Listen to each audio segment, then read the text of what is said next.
야고보서 3장 14절로 18절 말씀 함께 보겠습니다.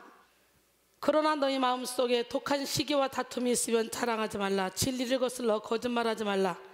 이러한 지혜는 위로부터 내려온 것이 아니요 땅 위의 것이요 정욕의 것이요 귀신의 것이니 시기와 다툼이 있는 곳에는 혼란과 모든 악한 일이 있음이라. 오직 위로부터 난 지혜는 첫째 성결하고 다음에 화평하고 관용하고 양순하며 긍휼과 선한 열매가 가득하고 편견과 거짓이 없나니 화평하게 하는 자들은 화평으로 심어 의의 열매를 거두느니라. 아멘. 이번 한 주간에는 사탄의 진을 무너뜨려라 라는 테마로 함께 왔습니다. 마지막 시간에는 분열의 진을 무너뜨려라. 오늘 시간에 여러분 모두가 다 분열의 진을 무너뜨리길 원합니다. 연약하고 부족한 우리를 통해 우리 하나님은 놀라운 능력을 행하기를 원하십니다. 우리는 아무것도 할 수 없지만 우리 하나님 우리와 함께 하시면 능치 못함이 없습니다. 사탄의 진을 무너뜨려라. 첫 번째 시간에는 미움의 진을 무너뜨려라. 두 번째는 원망의 진을 무너뜨려라. 세 번째는 불신앙의 진을 무너뜨려라. 그리고 네 번째는 열등감의 진을 무너뜨려라. 다섯 번째는 교만의 진을 무너뜨려라. 그리고 오늘은 뭐라고요? 시작! 분열의 진을 무너뜨려라. 오늘 여러분 모두가 다 분열의 진을 무너뜨림으로 하나 되어 주님의 뜻을 이루어드리는 축복의 통로로 멋지게 쓰임받기를 원합니다. 우리 인생에 풀리지 않는 수많은 문제는 무너지지 않은 사탄의 진 때문에 그래요.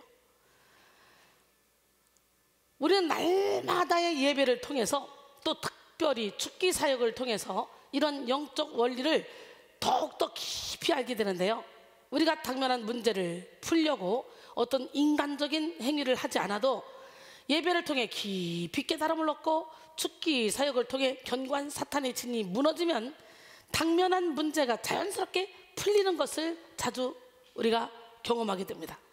우리 내면의 문제뿐만 아니라 관계의 문제, 질병의 문제, 자녀의 문제 또한 풀리는 신기한 일을 우리가 경험하게 되죠. 나는 그냥 열심히 예배만 드렸는데 가정에 있던 내 남편이, 내 아내가, 내 자녀가, 내 부모가 결박이 풀려가는 게 느껴져요. 나는 그냥 다른 거 특별히 한 게 없어요. 하나님 앞에 와서 열심히 헌신하고 충성하고 봉사하며 예배 드렸는데 나도 모르게 내 얼굴빛이 이뻐졌다, 부드러워졌다, 성품이 바뀌었다 라고 사람들이 말을 합니다.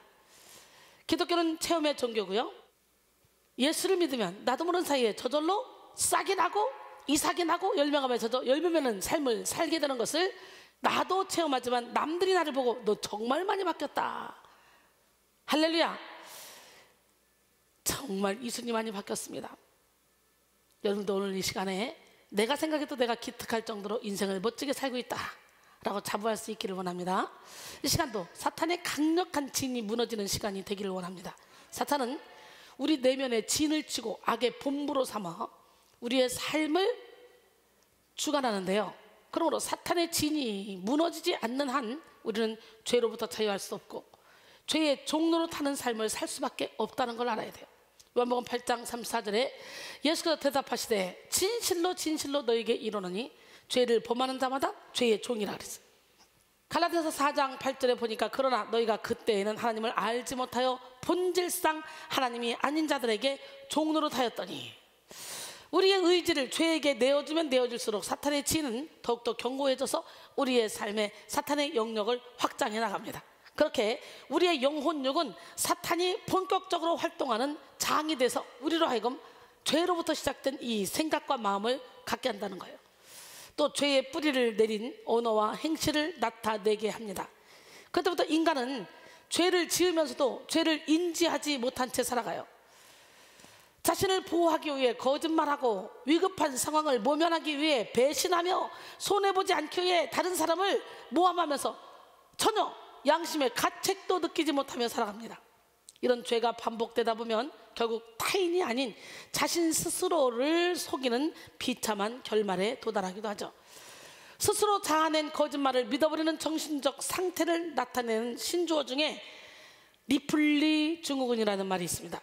리플리 증후군이란 자신의 현실을 부정하면서 실제로는 존재하지 않는 허구의 세계를 진실이라고 믿고 상습적으로 거짓된 말과 행동을 반복하는 반사회적 인격 장애입니다.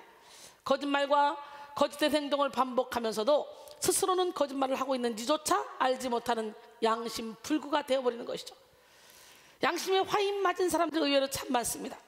더 나아가 사탄은 우리의 감정까지 사로잡아서 위장된 감정, 병든 감정을 가지고 살아가게 합니다. 그로 인해 현대 많은 사람들이 울어야 할 때 울지 못합니다. 슬픔을 느껴야 할 때 슬픔을 느끼지 못하고 감정 불능자가 되어가고 있다는 거지. 자기 자신을 완전히 잃게 되는 것이죠. 이렇게 사탄은 하나님의 형상을 닮은 나를 잃어버리게 하고 죄에 결박된 나로 살아가게 합니다. 우리는 사탄의 지인을 무너뜨리고 진짜 나를 찾아가야 돼요. 영성 훈련은 진짜 나를 찾아가는 훈련이에요. 근데 진짜 나는 살아오면서 여러 가지 상처로 인해, 환경으로 인해 계속 가면을 쓰고 가식의 옷을 입다 보니까 영혼 깊은 곳에 감춰져서 나도 내가 누군지 모르고 살아가. 나를 찾아가려면 가면을 벗어야 돼. 가식의 옷을 벗어야 돼. 내 생각을 내려놔야 돼. 내 틀을 깨야 돼. 할렐루야. 우리 안에는 사탄의 공격을 받은 분열된 자아가 있습니다. 클라인은 분열된 자아라는 개념에 대해서 설명했는데요, 이 분열된 자아란 일반적으로 정신기능의 통합과 역방향으로 나가는 경향, 혹은 다중인격과 같이 다른 인격이 공존하는 그런 병든 상태를 말합니다. 또한 각각의 자아가 동일한 대상에 대하여 상이하게 다른 태도를 취하면서도 그런 모순을 지각하지도 못하는 정신상태예요. 예를 들어 식당에서 밥을 흘리며 먹는 자녀에게 그렇게 화를 내는 어머니가 집에서는 똑같이 자녀의 그런 실수에도 아무 반응을 하지 않는 거죠. 똑같은 상황에 상반된 반응을 보이면서도 전혀 문제를 느끼지 못하는 상태가 자아 분열의 상태예요. 집에서 새는 바가지 밖에서 새게 돼 있어요. 안에서부터 교육을 제대로 시켜야지. 근데 집에서는 마음대로 하게 놔두고 밖에서 그러면 막 야단을 쳐. 남들이 볼 때는 교육을 정말 잘 시켰는데 얘가 잘못하는 것 같구나 라고 생각할 거 아니에요. 우리 주변에 이런 모습을 가진 사람들을 흔히 볼 수가 있죠. 그러나 이는 분열된 자아를 드러내는 빙산의 일각에 불과합니다. 분열된 자아를 가진 사람은 자신의 의지와는 다르게 겉과 속이 다른 삶을 살아가며 위선과 가식에 꽁꽁 묶여 있으면서도 인지하지 못합니다. 결국 나도 나를 모르는 상태에 이르게 되는 거예요. 요즘 현대인들은 자신을 잃어버린 채 살아가고 있습니다. 빠르게 흘러가는 문화와 어떻게든 살아남아야 한다는 강박을 주는 경쟁 사회 속에 휩쓸려 내가 누군지 고민하는 그런 일은 사치가 되었어요. 그리고 사회가 원하는 나, 가정에서 원하는 나, 학교에서 원하는 나, 내가 좋아하는 그 사람이 원하는 나로 맞춰 살아가는 것이 실력이라고 생각하죠. 최근 멀티 페르소나가 새로운 트렌드로 주목받고 있습니다. 멀티 페르소나는 다양한 정체성을 가지고 시시각각 상황에 맞는 자아를 표출하는 것을 뜻합니다. 요즘 우리나라에서도요, 부캐라는 단어가 미디어나 젊은이들 사이에서 자주 등장하는데, 부캐는 우리가 흔히 아는 신부가 받는 꽃다발이 아니라 본캐의 반대말이에요. 본캐는 본래의 캐릭터로 원래 자신의 캐릭터를 말하는 것이고, 부캐는 보조 캐릭터, 다른 캐릭터로 자신의 부차적인 캐릭터를 말하는 것입니다. 멀티 페르소나와 같은 맥락인데요, 예를 들어 직장에서와 직장 밖에서의 정체성이 다르고 오프라인 상태에서와 온라인 상태에서의 정체성이 다른 것이 대표적인 멀티 페르소나의 특징입니다. 스위스의 정신분석학자 구스타프 용은 개인 안에는 1000개의 페르소나가 있어서 상황에 따라 다른 페르소나를 사용한다고 주장합니다. 집에서는 가정적이고 신뢰할 만한 배우자의 페르소나, 조직에서는 엄격하지만 유능한 부장으로서의 페르소나, 그리고 동창생들과 있을 때는 여전히 장난기 많은 친구로서의 페르소나를 보이게 되는 것이죠. 계속적으로 가면을 쓰고 사는 거예요. 상황에 따라 다 달라, 이 사람의 모습이. 세상은 가면 갈수록 분열된 자아를 부추깁니다. 그러나 하나님의 뜻은 결코 분열된 자아로 살아가는 것이 아닙니다. 우리는 죄가 만들어낸 수많은 거짓 자아를 물리치고 하나님의 형상을 회복한 참된 자아를 되찾아야 합니다. 사탄은 죄를 통해 우리의 영혼에 수없이 많은 가식의 옷을 입힙니다. 따라서 성결의 은총을 받지 못한 우리의 내면은 나 자신도 인식하지 못한 거짓 자아들로 인하여 복잡할 수밖에 없어요. 에레미야 17장 9절에 만물보다 거짓되고 심히 부패한 것은 마음이다. 누가 능히 이를 알리오마는 그랬어요.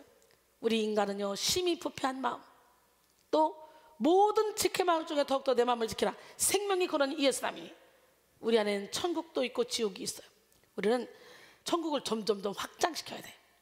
어둠의 영을 몰아내고 하나님의 영으로 가득 채워야 돼. 은혜와 진리로 말씀으로 사랑이라고 화평 있네 자비양선 충성 온유 절대 열매를 주렁주렁 맺는 우리 모두가 되기를 원합니다. 예, 그러나 사실 이렇게 인간 안에는 1000개 이상의 자아가 존재한다는 거예요. 자아가 계속 상황에 따라서 나를 만들어낸다는 거예요. 또 다른 나를. 근데 이게 몇 개 이상? 1000개 이상의 자아가 존재한대요. 이는 신앙인들에게 있어서도 예외가 아닙니다. 하나님을 사랑하며 하나님의 뜻대로 살기를 결단하는 성도들이 정작 그렇게 살지 못하는 이유는 분열된 자아 때문이에요. 우리 안에는 진실된 자아와 거짓된 자아, 은혜를 사모하는 자아와 은혜를 거부하는 자아, 순종하기를 원하는 자아와 불순종하고 싶어하는 자아가 공존합니다. 선한 자아와 악한 자아가 공존하며 변화를 갈망하는 자아와 변화되기를 거부하는 자아가 공존합니다.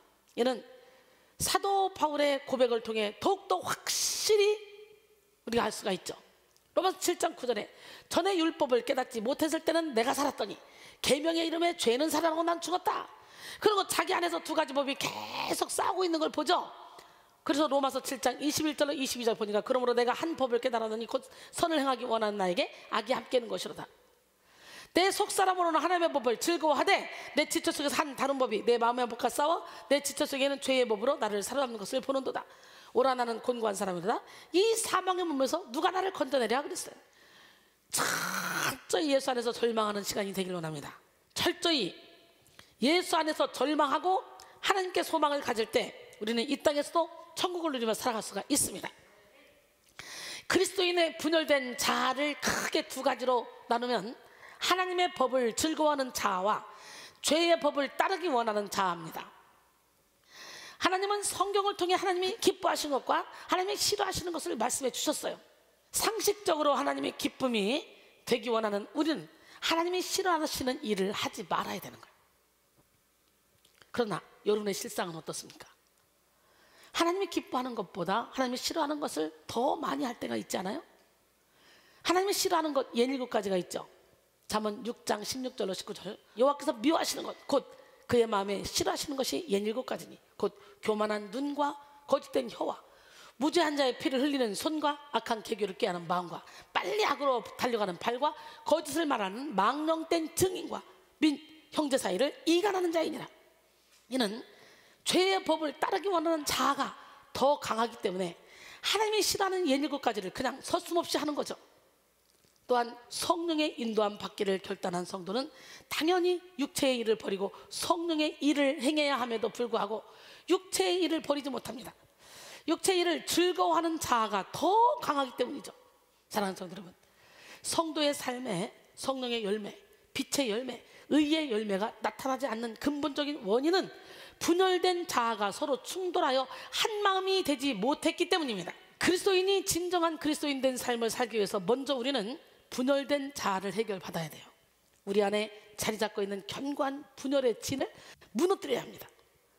분열된 자아를 하나로 만들지 못하면 그리스도인의 영적 전쟁은 끊임이 없습니다. 자신의 내면 속에 있는 더러운 것들이 죄의 법을 따르고 싶어하는 자아를 통해 죄를 좋아하게 만들기 때문이죠. 하나님은 죄가 나를 원하고 내가 죄를 원할 때 나 스스로가 죄를 다스리기를 원하십니다. 창세기 4장 7절에 내가 선을 행하면 어찌 낯을 들지 못하겠느냐, 선을 행하지 아니하면 죄가 문에 엎드러 있느니라. 죄가 너를 원하나 너는 죄를 다스릴지니라 그랬어요. 할렐루야. 여러분 속에 분열된 자아가 정리되면 정리될수록 성령의 법에 지배되는 자아만 남게 되는 거죠. 성령의 법에 지배되는 자아가 남아야 돼요. 여러분 안에 여러 갈래로 나뉘어진 자아가 아니라 오직 하나님께만 집중된 자아만 존재하게 되는 거예요. 그때부터 우리는 완전히 예수님께 올인된 삶을 살게 되는 거예요. 난 여러분 모두가 다 완전히 예수님께 올인된 삶을 살기를 원합니다. 이제 내가 살아도 주를 위해 살고 이제 내가 죽어도 주를 위해 죽나. 이 고백이 여러분의 고백이 되길 원합니다.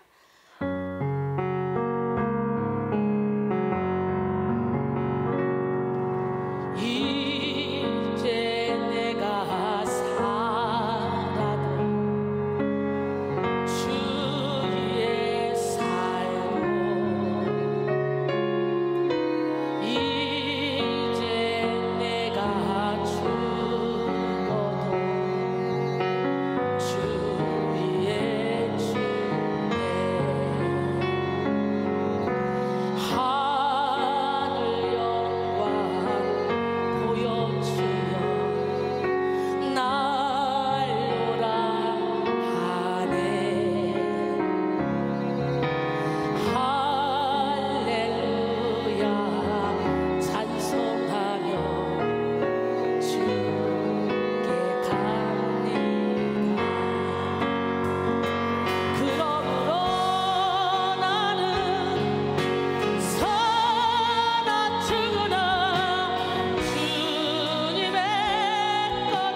할렐루야.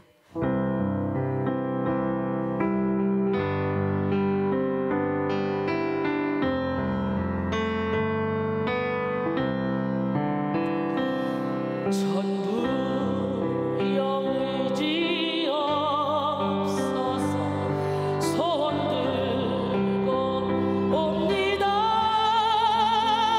주 나를 외면하시면 나 어디 가리까. 내 죄를 씻기 위하여 피 흘려 주시니 곧 회개하는 마음으로 주 앞에 옵니다.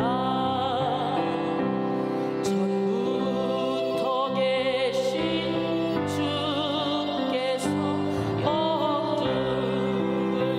영혼을 보혈로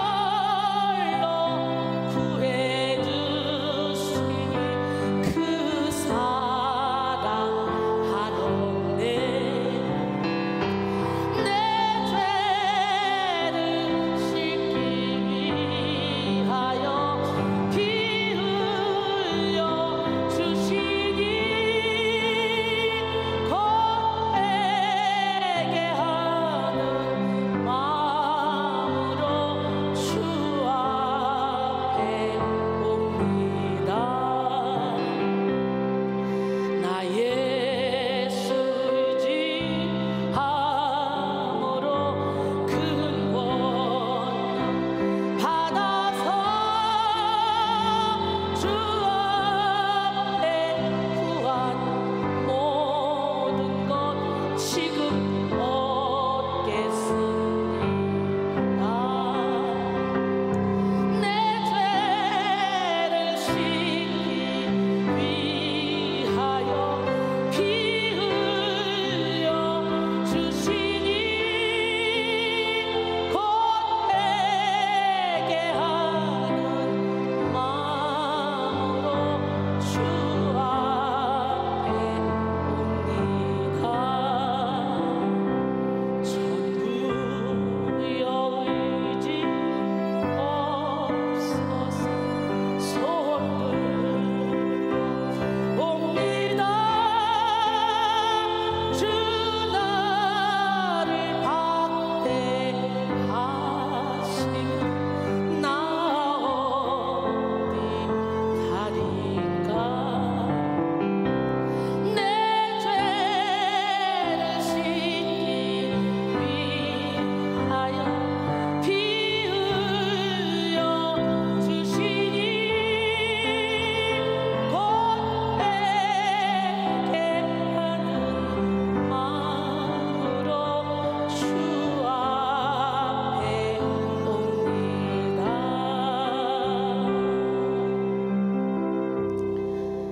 나는 조족 사모님이 참 안팡지고 야무진 줄 알았어요. LA에 선교를 데려갔는데 막 흘리고 다녀요. 싸우고 다니고.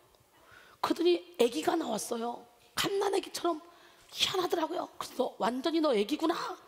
그랬더니 그게 조족 사모님이 가장 듣기 싫은 소리였대요. 너 아기구나. 이게 아빠한테 하도 혼날까봐 그냥 순종만 하고 살면서 아빠가 비춰질 때 아기다. 그래서 아빠가 아기라 그랬는데 딸을 보면서 우리 아빠 같아. 그러면서 여기서 분노가 올라오더래요. 분노. 무서웠던 아빠가 투영이 되면서 미국 갔다 와서 거의 미쳐가지고 나를 째려오고 막 이러는데 예배 시간 내내 속으로 그랬대. 왜 뭐가 어때서 내가 왜 막 이러면서 대적을 했대잖아요. 그런 과정을 겪고 치료 다 받다 보니까 수도 없이 많은 상처 때문에 어렵고 힘들고 얼마 전까지도 온몸이 그냥 이렇게 불어나고 그게 왜 그런지도 모르고 의약을 쓰고 별짓 다 해도 두 자매가 안 됐는데 너희들 다 영적인 거니까 빨리 와. 영적으로 결박을 풀어주다 보니까 주옥 사모님은 3kg 순식간에 빠지고 우리 주영 권사는 3.5kg가 순식간에 빠졌어요.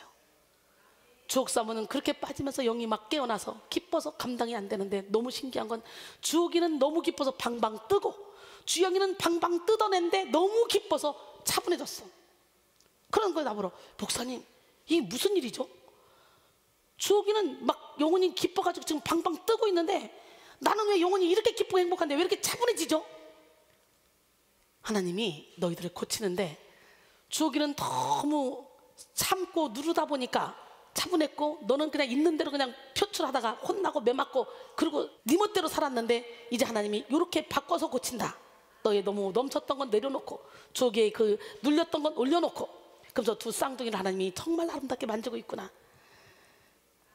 우리 주옥 사모님은 세계적인 부흥사가 될 거예요. 멋진 사역을 펼쳐갈 거예요.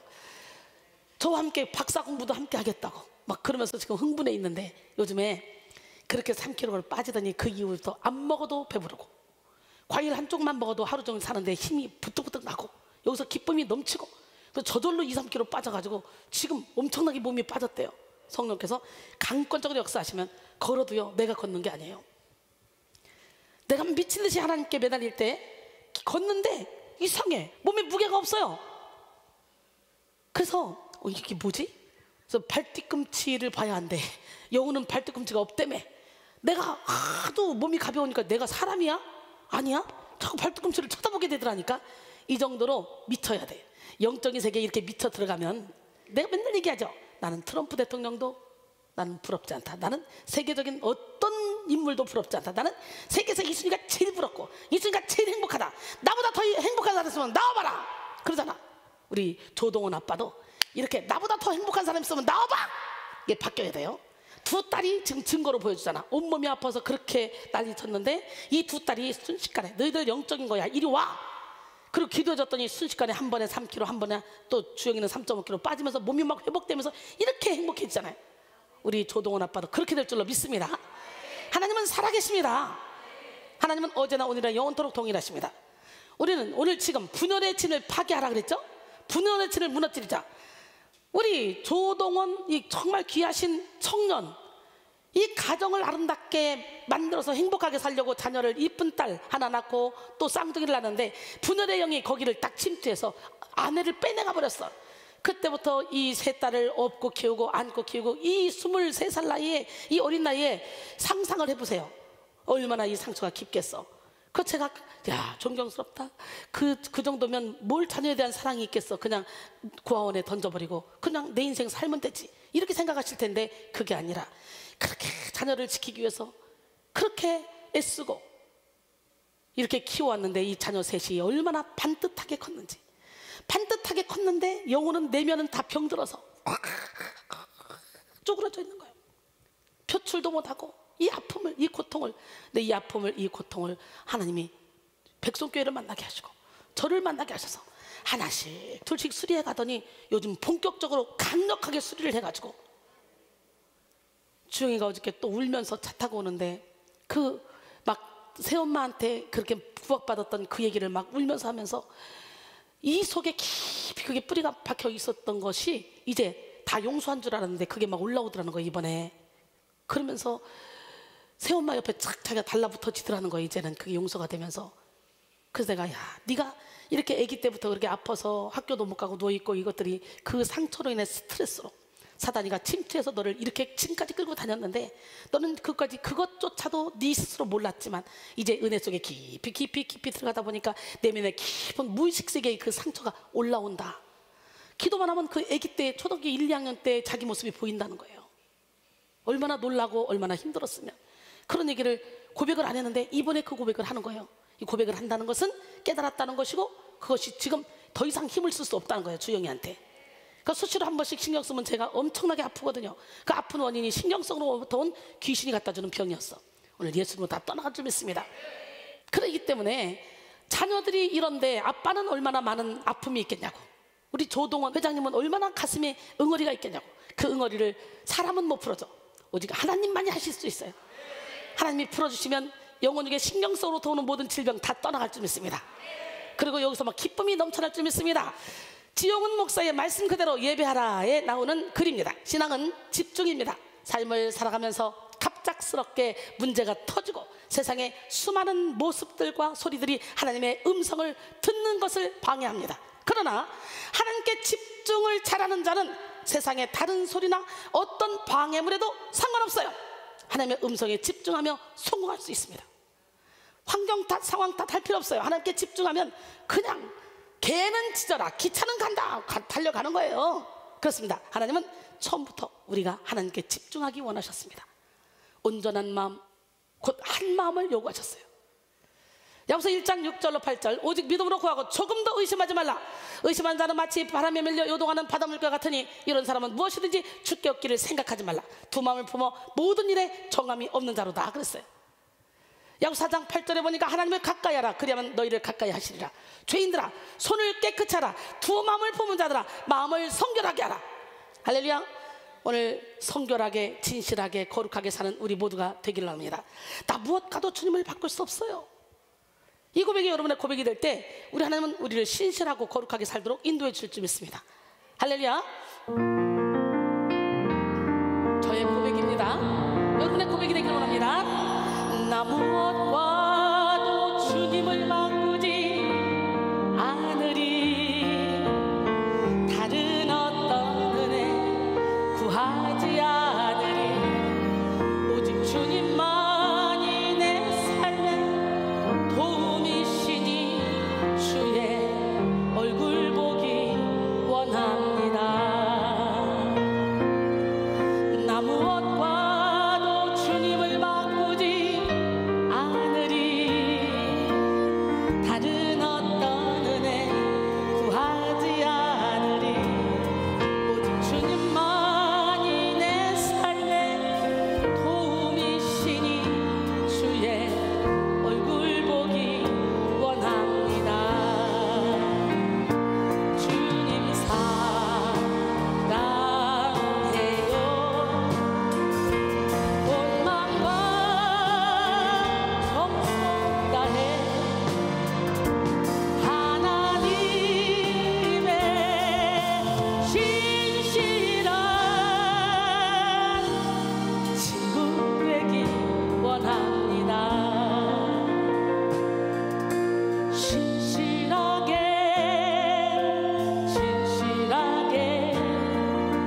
거룩하게 살게 하소서. 신실하게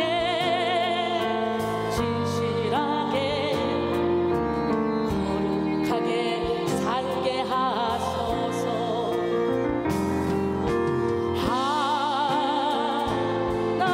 하나님 나의 마음 만져주소서.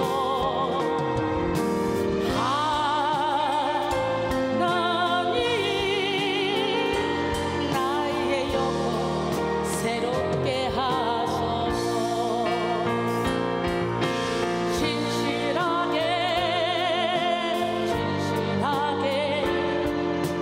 거룩하게 살게 하소서.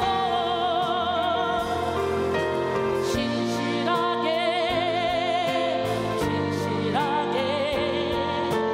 거룩하게 살게 하소서.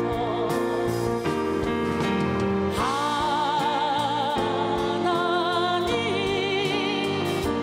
나의 기도 들어주소서.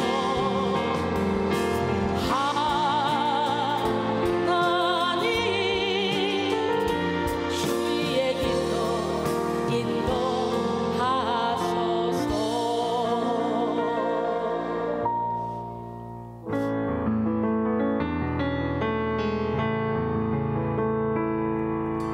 넘지 못할 산이 있거든 주님께 맡기세요. 넘지 못할 파도 있거든 주님께 맡기세요. 우리 가야 할 길은 멀고도 험하여 허덕이며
진짜 맡기실래요? 되신가요?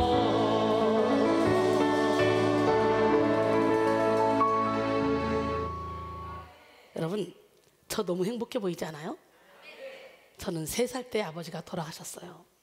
저는 사진도 없어요. 어떻게 그 은한 사진 하나 안 남겨 놓으셨는지 아버지 얼굴을 몰라요. 그런데 엄마가 여장부로 정말 우리 집 부자였어요. 그래서 부끄러움 없이 잘 키워서 저는 아버지 없다는 그 열등의식이나 아픔이 없었어요. 대신 나는 시어머니 시아버지 젊은 분 만나서 평생을 내 친정 엄마 아버지 섬기는 것처럼 모시고 살리라. 그리고 연애하러 가서 데이트를 하는데 나는 시아버지 시어머니 젊은 분이 좋다 그랬더니 우리 신랑이 자기가 그렇다는 거예요. 나는 나보다 3살은 더 많아야 좋다 그랬더니 자기가 그렇다는 거예요. 1년 동안 신나게 빠져서 사귀고 나니까 심각한 얼굴로 고백할 게 있대요. 나이는 자기보다 1살밖에 더 안 많고 우리 아버지도 고등학교 2학년 때 돌아가셨다는 거예요. 이미 빠져 있는데 뭐 더 이상 조건이 뭘 필요해.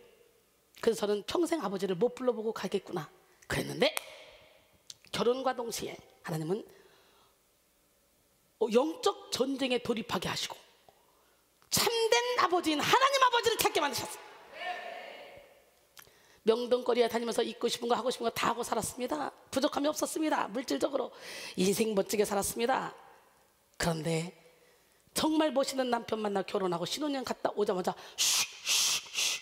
스산한 바람소리와 함께 목을 졸려오는 어떤 형체가 나를 놓지 않고 숨이 끊어질 때 놓고 가고 끊어질 때 놓고 가고, 결국은 그 고난으로 인해 1986년 3월 22일 결혼했다가 신혼여행 3박 4일 갔다 와서 26일 새벽에 전쟁이 시작돼서 결국은 두 손 두 발 다 들고 예수를 믿으려면 내 주먹을 믿으시오, 상을 주시려면 밥상을 주시오 했던 제가 완전히 하나님께 항복하고 남편 손잡고, 남편도 예수를 안 믿었어요.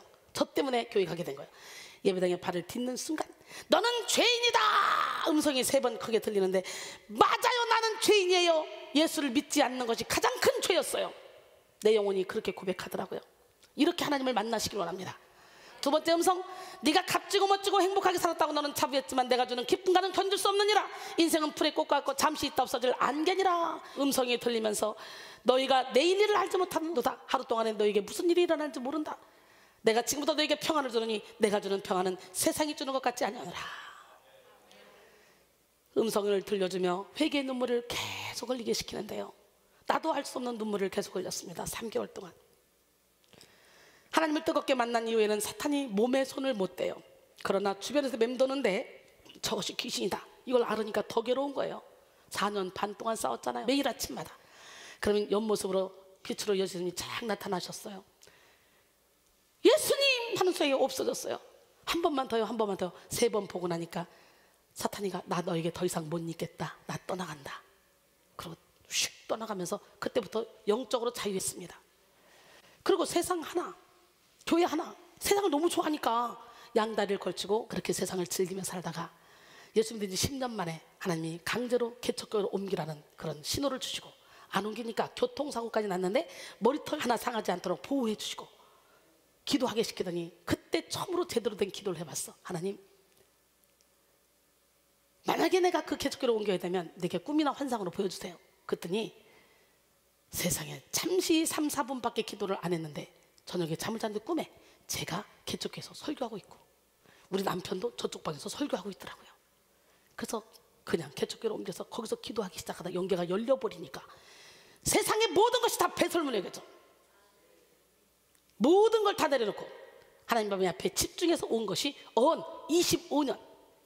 저는 근데 맨날 고백하기를 나는 행복하다, 나는 기쁘다, 아무것도 없는 자 같으나 모든 걸 다 가진 자처럼 부유하게 풍족하게 살고 있다. 그렇게 고백하며 행복하게 살고 있습니다. 이 행복을 여러분들 함께 나눠보기를 원합니다. 그래서 고난이 유익이라 이 찬양을 전 세계로 다니면서 찬양하면서 집회를 다녔어요. 그래서 고난 가운데 있는 영혼들이 많이 치료받았죠. 그 고난의 유익이라 찬양을 부르며 기적의 하나님을 만나고 그 기적의 하나님께 치료받고 나서 지금은 평화의 노래를 부르고 있잖아요. 연거퍼 함께 찬양할 때 찬송 중 하나님을 만나기를 원합니다. 고난이 유익이라.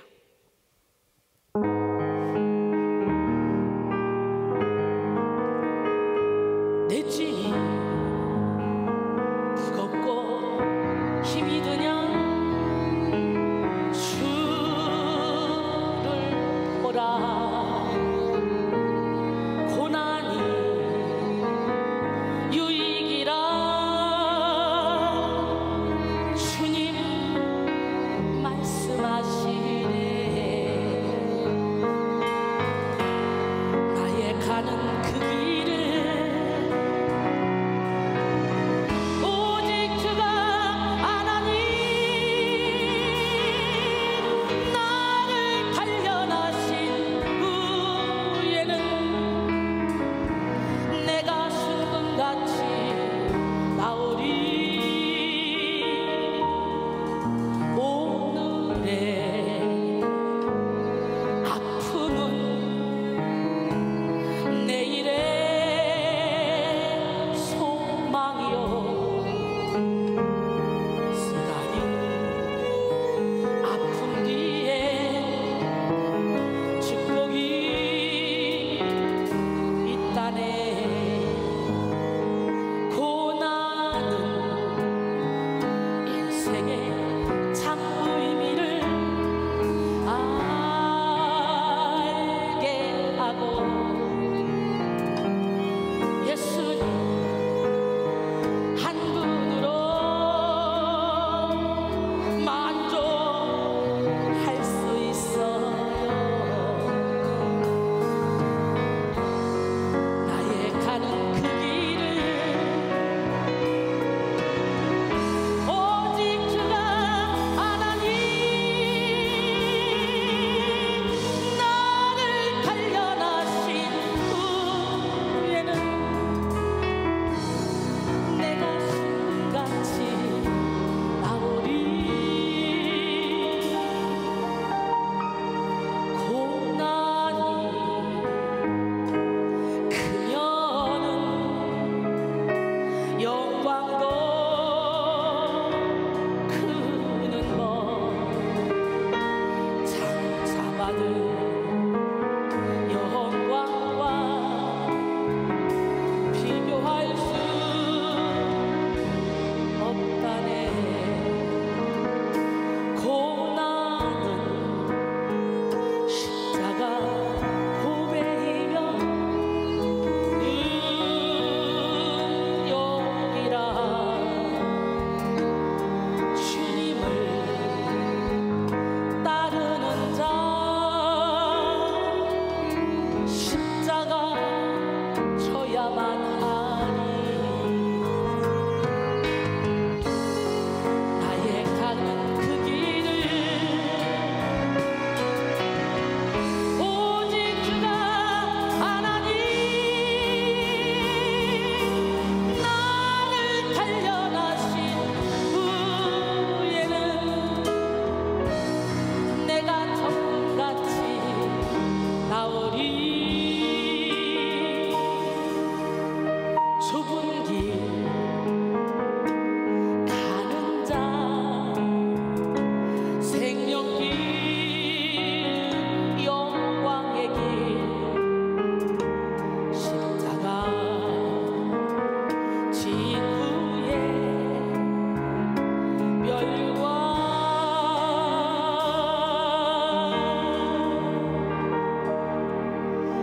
있으리.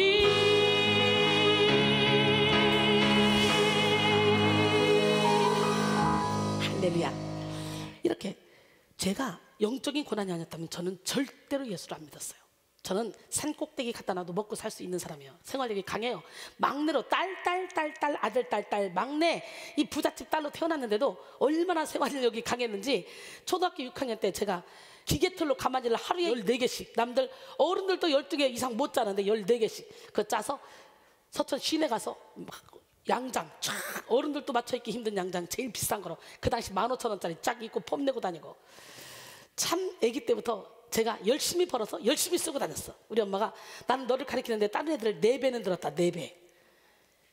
근데요 하나님을 만나니까 돈 들어갈 일이 없어요. 돈 쓸 일이 없잖아. 할렐루야만 맨날 하고 다니니까 이제 강단에 서야 되니까 예쁜 옷을 꾸며 입어야 되니까 이것밖에는 돈 쓸 일이 없어요.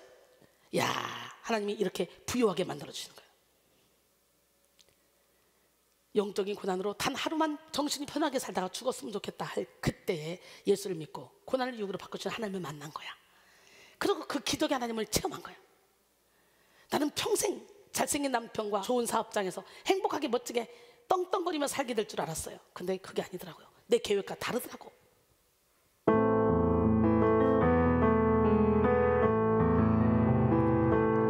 그 어느 날 새가 그물에 걸림같이 내 삶 속에 덫이 임했네. 몸부림쳤지만 허우적거렸지만 나는 약한 자였었네. 내 영혼아 내가 어찌하여 낭망하며 불안하여 하는가. 너는 하나님을 바라라. 그 얼굴에 도심을 인하여 내가 오히려 찬송하리라. 나의 좋으신 주님, 태양을 멈추며 혈루증을 고쳤던 주님, 기적의 하나님, 능력의 하나님, 그는 나를 고쳐주셨네. 그 어느 날 아무 예고도 없이 내 삶 속에 슬픔이 임했네. 원인을 찾으며 애써봤지만 나는 무력한 자였네. 내 영혼아 내가 어찌하여 낭망하며 불안하여 하는가. 너는 하나님을 바라라. 그 얼굴에 도심을 인하여 내가 오히려 찬송하리라. 나의 좋으신 주님, 죽은 자를 살리며 모든 병을 고쳤던 주님, 기적의 하나님, 능력의 하나님, 그는 여러분을 고쳐주셨네. 아픈 곳에 손 얹으시고 내 영혼아 내가 어찌하여 낭망하며 불안하여 하는가. 너는 하나님을 바라라. 그 얼굴에 도심을 인하여 내가 오히려 찬송하리라. 나의 좋으신 주님, 죽은 자를 살리며 모든 병을 고쳤던 주님, 기적의 하나님, 능력의 하나님, 그는 나를 고쳐주셨네. 그는 여러분을 고쳐주셨네. 믿으십니까? 마음의 즐거움은 양약입니다. 야, 이렇게 기적의 하나님을 만나고 나니까 지금은 저는요, 세상에 나보다 행복한 사람들은 나보라는 거야. 죽음이 두렵지 않다는 거야. 그러니까 나의 시간, 물질, 노력을 다 바쳐서 하나님의 영광을 위해, 하나님의 나라 확장을 위해 지금까지 쓰임받았고 앞으로도 그렇게 쓰임받을 거예요. 나를 써주심에 얼마나 감사한지. 이 모든 것은 하나님의 은혜입니다. 할렐루야.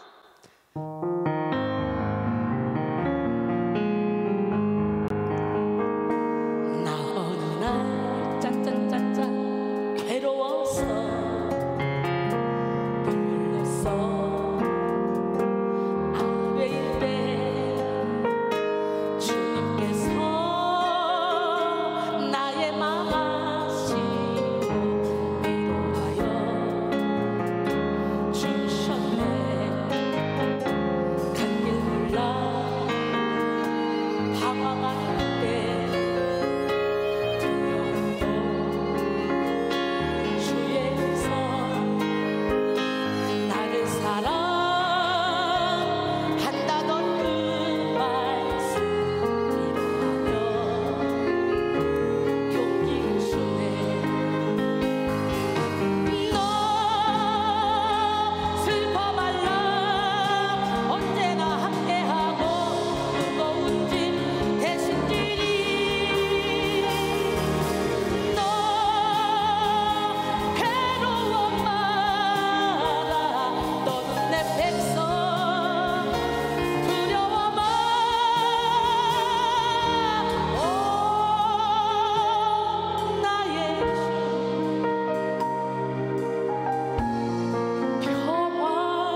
여러분, 우리 하나님, 멋지게 하나님, 기적의 하나님이 두 마음을 품지 말아요.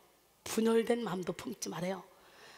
한번 교회가 분열이 되면 계속 분열이 되고, 분열의 영이 틈타면요 신기하게 계속적으로 분열이 되더라고. 그래서 우리는 두 마음을 품지 말아야 돼. 그리고 이간질하는 영 예수님으로 몰아내야 돼. 우리 교회에서는 하나님 중심으로, 주의 종 중심으로 하나로 똘똘 뭉쳐가야 사탄이가 틈타지 않고 행복한 신앙생활을 할 수 있고, 행복하게 하나님 맡겨준 사명을 감당할 수가 있어요. 내 생각은 이런데, 내 생각 다 틀려. 보혈의 피로 씻겨지지 않은 내 생각은 다 틀려. 우리는 죄 중에 태어났잖아. 사탄의 자녀로 태어났잖아. 본질상 진노의 자녀로 태어났잖아. 내 생각 버리세요. 마태복음 22장 37절에 예수께서 이르시되 내 마음을 다하고 목숨을 다하고 뜻을 다하여 주 너희 하나님을 사랑하라 그랬어요. 마음을 다하고 뜻을 다하여 성품을 다하여 주님을 사랑하는 우리 모두가 되길 원합니다. 자아의 분열된 진을 무너뜨린 사람은 예수님을 주인으로 모시게 됩니다. 자아가 뭡니까? 나야. 나 분열된 나, 수도 없이 많이 만들어 놓은 나, 가시게 옷을 입고 체면의 옷을 입고 가면을 쓴 나, 이 상황에서는 이렇게 돼야 되고 이 상황에서 이렇게 돼야 되고. 봐요, 상처를 받으니까 상처받은 내가 그냥 나로 어둠이 틈타가지고 여기 남아있잖아. 상처받은 나로. 요거를 예수님을 몰아내야 돼. 그건 내가 아니야. 상처 때문에 형성이 된 자아야. 잘못된 자아. 이것들을 다 깨부셔버려야 돼. 그래서 하나님이 만들어준 참된 나를 찾아가야 돼요. 성령의 인도를 받아서 노력하지 않아도 그의 삶이 예배가 되고 하나님을 온 마음 다해 사랑하게 됩니다. 자아를 깨뜨려버리면 오로지 성령의 인도함을 받는 자아만 남게 되는 거죠. 그 순간 우리 삶에는 성령의 속성만 나타나고 예수를 닮은 인격, 하나님을 나타내는 권능을 소유하게 됩니다. 자연스럽게 성령의 열매가 주렁주렁 맺혀지는 삶을 사는 거예요. 내가 열매를 맺어야지, 전도해야지 안 해도 저절로 전도가 되는 거예요. 시끄러운 자아를 처리한 사람은 아무런 걸림돌 없이 모든 권세를 소유하게 됩니다. 하나님께만 집중된 자아는 집중된 삶의 자세로 드러나며 시끄럽고 혼란스러운 것들을 다 잠재우는 영권으로 나타나는 거예요. 그렇게 복잡했는데 은혜 받고 나니까 순식간에 샥 지워지고 너무너무 행복해지는 거예요. 그래, 그 내 욕심이었어. 그래, 내 자존심이었어. 그래, 그게 사탄이가 주는 거였어. 샥 버리게 되는 거예요. 죽게는 하루가 천년 가고 천년이 하루 같아. 하나님만 사랑하는 자아는 이웃을 사랑하는 자세로 드러납니다. 또 하나님께만 사로잡힌 자아는 다른 어떤 것에도 매이지 않는 자유한 태도로 드러납니다. 성도의 영권은 혼란스러운 자아가 정리되면 정리될수록, 상처 입은 자아에서 벗어나면 벗어날수록 성도의 영권은 극대화됩니다. 상처에서 빨리 벗어나야 돼. 그러므로 우리는 상처를 붙잡고 떼굴떼굴 굴릴 게 아니에요. 어둠에게 속는 거예요. 그리스도인다운 삶을 살기 위해 먼저 시끄러운 자아를 정리받아야 돼. 죄에 속한 자아를 십자가에 못 박아야 합니다. 여전히 분열된 자아를 가진 사람은 스스로만 고통받고 끝나지 않습니다. 사탄은 분열된 자아를 가진 자를 통해 그가 속한 공동체, 사업장, 가정, 교회를 시끄럽게 만들고 분열을 조장합니다. 분열된 자아를 가진 자를 통해. 그러니까 여기 훈련 받으러 오잖아요. 막 어수선하고 정신없는 사람들 있죠. 말 많은 사람들, 분열된 자아를 가진 사람들, 이 막 상처가 많고 어린아이 같은 사람들, 성인아이 같은 사람들, 이런 사람들이 막 훈련받다가 훈련시키려고 매 한번 딱 치면 휙 돌아가지고 막 헛소리하고 막 사다리 밥이 돼가지고 돌아다니는 걸 봅니다. 기가 막힙니다. 여러분, 정신 바짝 차려야 돼. 사탄이가 그냥 여러분을 쉽게 놔두지 않아. 호락호락하게 여러분을 그냥 놔두지 않아. 생명 걸고 싸워야 되는 거야. 그러니까 죄와 싸우기를 어디까지 싸우래? 피 흘리기까지 싸우라 했잖아. 그러니까 분열된 자아를 갖고 있는 사람이 속한 가정도, 속한 공동체도 싹 다 분열을 조장하니까 미꾸라지 한 마리가 막 후벼 놓는 거지. 우리는 선의 도구로 쓰임 받아야 돼. 오래전부터 사탄의 활동이 있는 곳에는 분열의 역사가 일어났습니다. 야고보 3장 16절에 시기와 다툼이 있는 곳에는 혼란과 모든 악한 일이 있습니다. 여러분, 본래 마귀는 디아블로스로 이간질하는 자, 참소자, 무너뜨리고 갈라지게 하는 자라는 뜻이에요. 사탄이 역사하는 곳에는 분열과 비판, 찢어지고 갈라지는 인간의 비극이 일어나기 때문에 붙어진 이름이죠. 분열을 조장하는 사탄은 먼저 죄로 하나님과 우리 사이를 갈라놓았어. 이사야 59장 1절로 2절. 여호와의 손이 짧아 구원하지 못하심도 아니요 귀가 둔하여 듣지 못하심도 아니라 오직 너희 죄악이 너희와 너희 하나님 사이를 갈라놓았고 너희 죄가 그의 얼굴을 가려서 너희에게서 듣지 않으시게 함이니라 그랬어요. 그리고 가정을 갈라놓고 교회를 분열시키고 파당을 지게 만들고 형제와 형제 사이를 이간시켜서 미워하게 만듭니다. 겜벨 물가는 마귀의 전략은 그와 맞서 싸워야 할 사람들끼리 서로 분열되게 만드는 것이다 라고 했습니다. 이솝 우화 중 4마리의 황소에 대한 이야기가 나와요. 어느 들판에 4마리의 황소가 한가롭게 뛰놀고 있었습니다. 황소는 풀을 뜯을 때나 잠을 잘 때도 항상 함께 했어요. 위험이 닥치면 서로 힘이 되어 위기를 극복했습니다. 그런데 사자 한 마리가 황소들을 호시탐탐 노렸어요. 4마리를 한꺼번에 상대하기는 힘에 겨웠습니다. 어느 날 사자는 약간 뒤쳐져서 풀을 뜯는 황소에게 다가가서 귓속말로 속삭였어요. 다른 소들이 너 흉보더라야. 사자는 다른 소들에게도 차례로 거짓말을 했습니다. 그때부터 4마리의 황소는 서로를 불신하기 시작했어요. 황소들은 서로 새 친구가 자신을 왕따시킨다고 생각했어. 결국 황소들은 뿔뿔이 흩어졌고 사자는 황소를 공격해서 4번의 식사를 아주 멋지게 했다고 합니다. 한 마리씩 싹 잡아본 거지. 4마리 분열시켜놓고 이렇게 하는 거, 이게 사탄의 계략이야. 지금도 사탄은 하나님을 직접 공격할 수 없기 때문에 하나님의 형상을 닮은 우리를 공격하고 우리가 속해 있는 공동체를 공격합니다.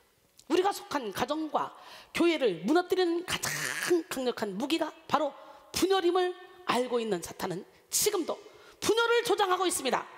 여러분 안에 막 이간질하고 싶고 당짓고 싶고 그런 마음이 있다면 야, 사탄이가 틈탔구나. 분열을 조장하고 있구나.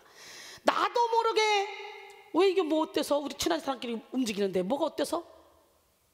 그 배후에서 사단이가 씩 웃고 있는 거예요. 우리 깨닫지도 못하게. 그래서 우리는 통찰력을 가져야 돼.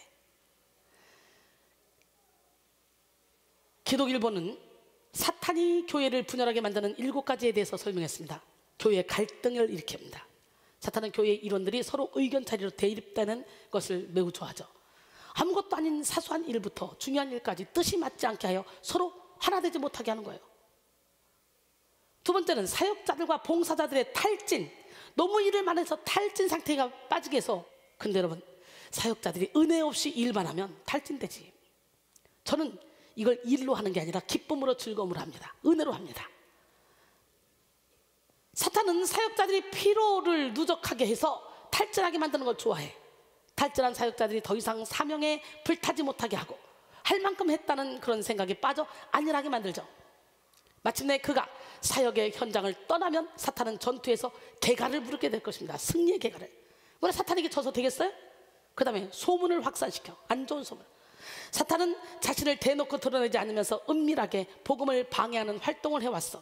사탄은 성도를 조종해서 사실이 아닌 것을 퍼나르거나 제3자를 정죄하고 비난하는 일에 희열을 느끼게 합니다. 전화로 뒷담화를 하고 소문에 작은 씨앗 뿌리기를 좋아하죠.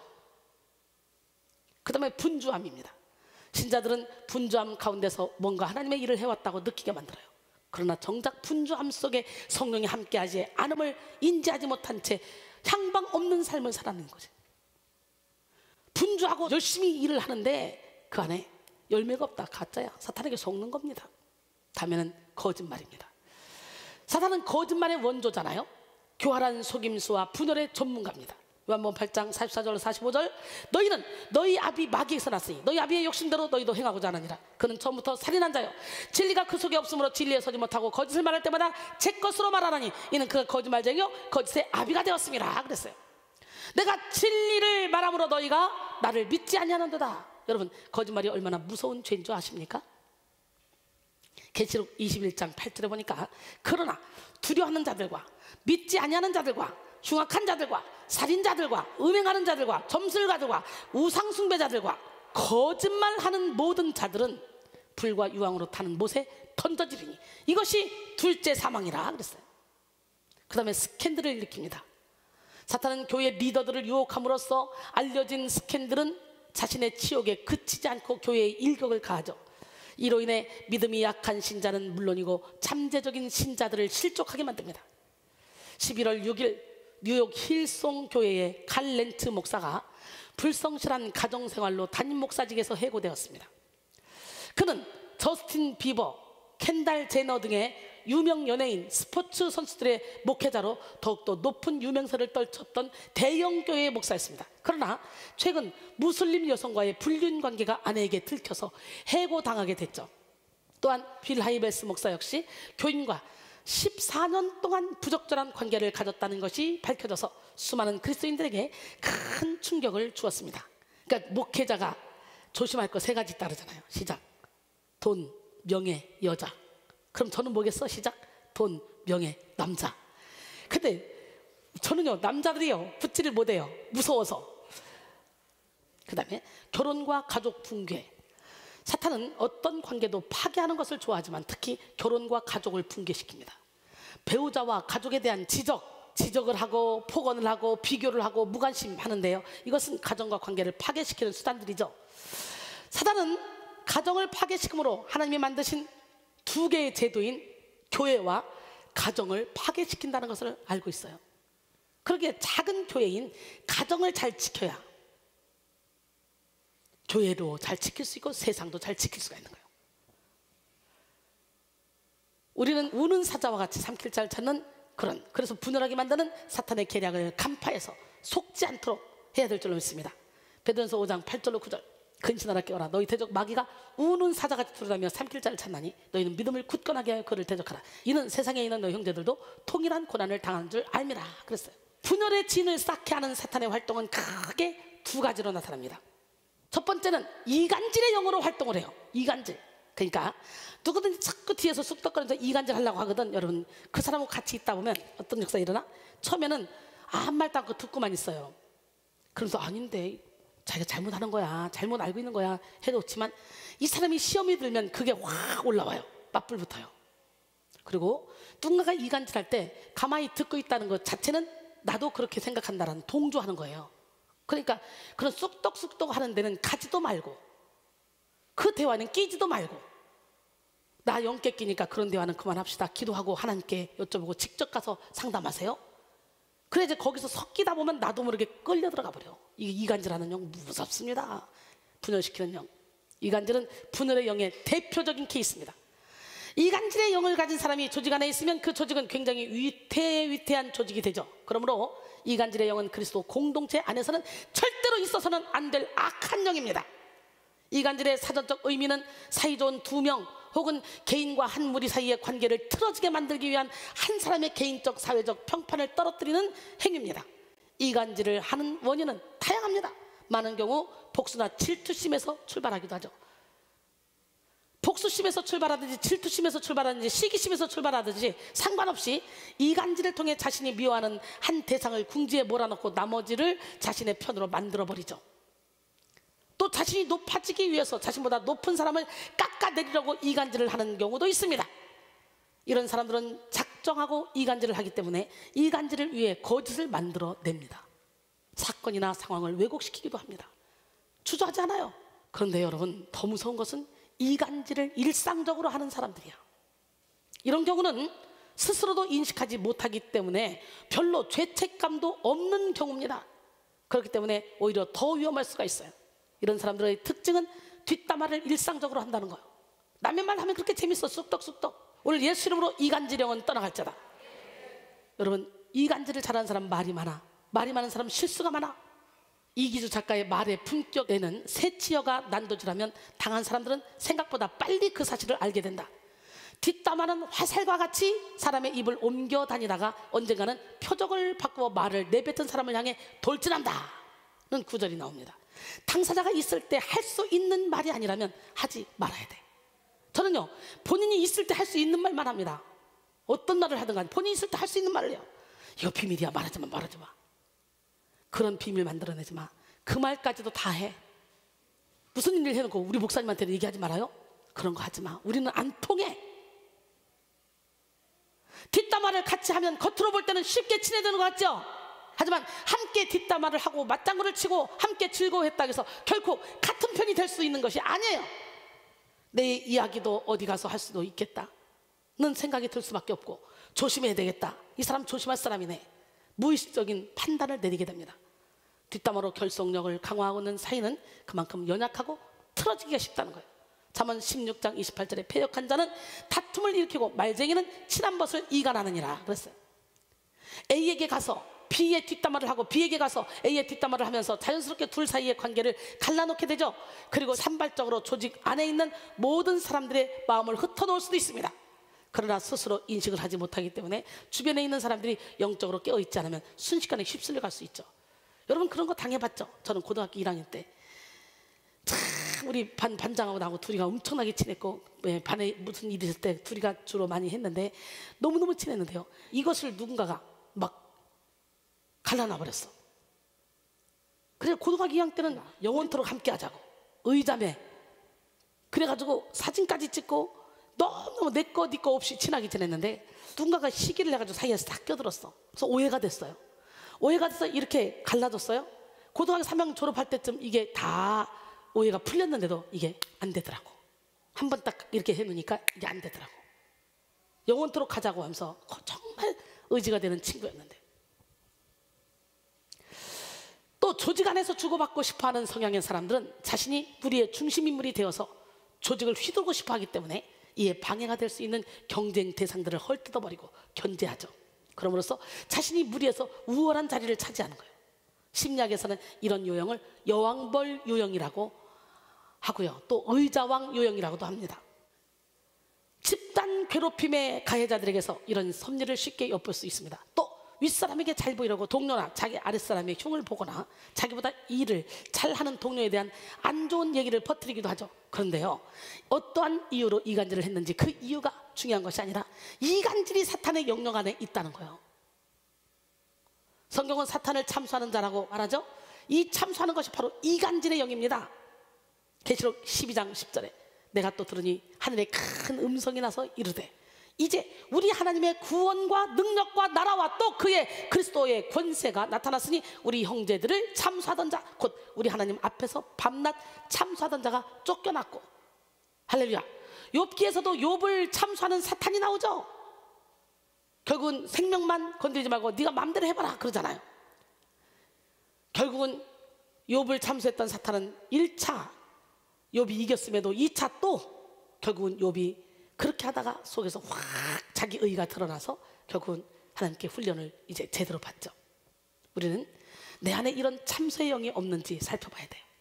그리고 우리 공동체 안에 이런 참소의 영이 활개를 치지 못하도록 깨어 있어야 돼요. 자아가 분열된 영혼 한 사람이 와서 꾸적거리면 거기에 휙 끌려가서 다 꾸적거려지는 거야. 그러니까 여러분의 긴장을 팍 하고, 여기는 영적 전쟁터이기 때문에 훈련 받다가 자아가 분열돼 막 어둠이 나가려고 그러다가 막 이상한 짓을 막 한다고, 너도 나도 할 것 없이. 그럴 때 그 사람한테 끌려가 버리면 큰일 나는 거예요. 분별하기를 원합니다. 잠언 24장 8절에 악행하기를 꾀하는 자를 일컬어 사악한 자라 하느니라 그랬어요. 악행하는 자를 이간질하는 자라고 말합니다. 새 번역은 이 구절을 늘 악한 일만 꾀하는 사람은 이간질꾼이라 불린다 라고 번역하고 있습니다. 옛날 어느 곳에 오래된 고목이 한 그루 있었습니다. 너무나 나무가 컸어요. 이 나무 위는 매들이 날아와서 둥지를 틀고 새끼들을 기르고 있었고, 나무 밑에는 산돼지들이 새끼를 기르며 살고 있었어요. 매들이 떨어뜨리는 나뭇잎과 찌꺼기는 밑에 있는 돼지의 먹이가 되었고, 돼지들의 찌꺼기는 매의 먹이가 되었으므로 이들은 서로 공생하며 평화롭게 살았습니다. 이들의 사이에 세민한 여우가 이들을 갈라놓기 위한 한 가지 꾀를 생각해냈어요. 여우는 곧장 매에게로 가서 얘기했습니다. 나무 밑에 있는 돼지들은 너희 매를 잡아먹으려고 매일 나무 밑둥을 갉아먹고 있단다. 얼마 못 가서 나무가 쓰러지면 네 새끼들은 밑으로 떨어져 돼지의 밥이 될걸. 이따금 나무가 심하게 흔들리지 않던 그게 바로 밑둥이 넘어지려는 징조야. 그리고 이번에는 돼지에게로 달려가서 야, 나무 위에 있는 매들은 너희 돼지 새끼들을 잡아먹으려고 항상 기회만 노리고 있어. 어미 돼지가 먹이를 구하러 가면 그때 새끼를 잡아먹기 위해서 이따금 어미매가 내려와서 너희 집을 기웃거리며 먹이를 찾지 않던 그게 바로 매가 새끼를 녹일 때란 말이야 라고 말했습니다.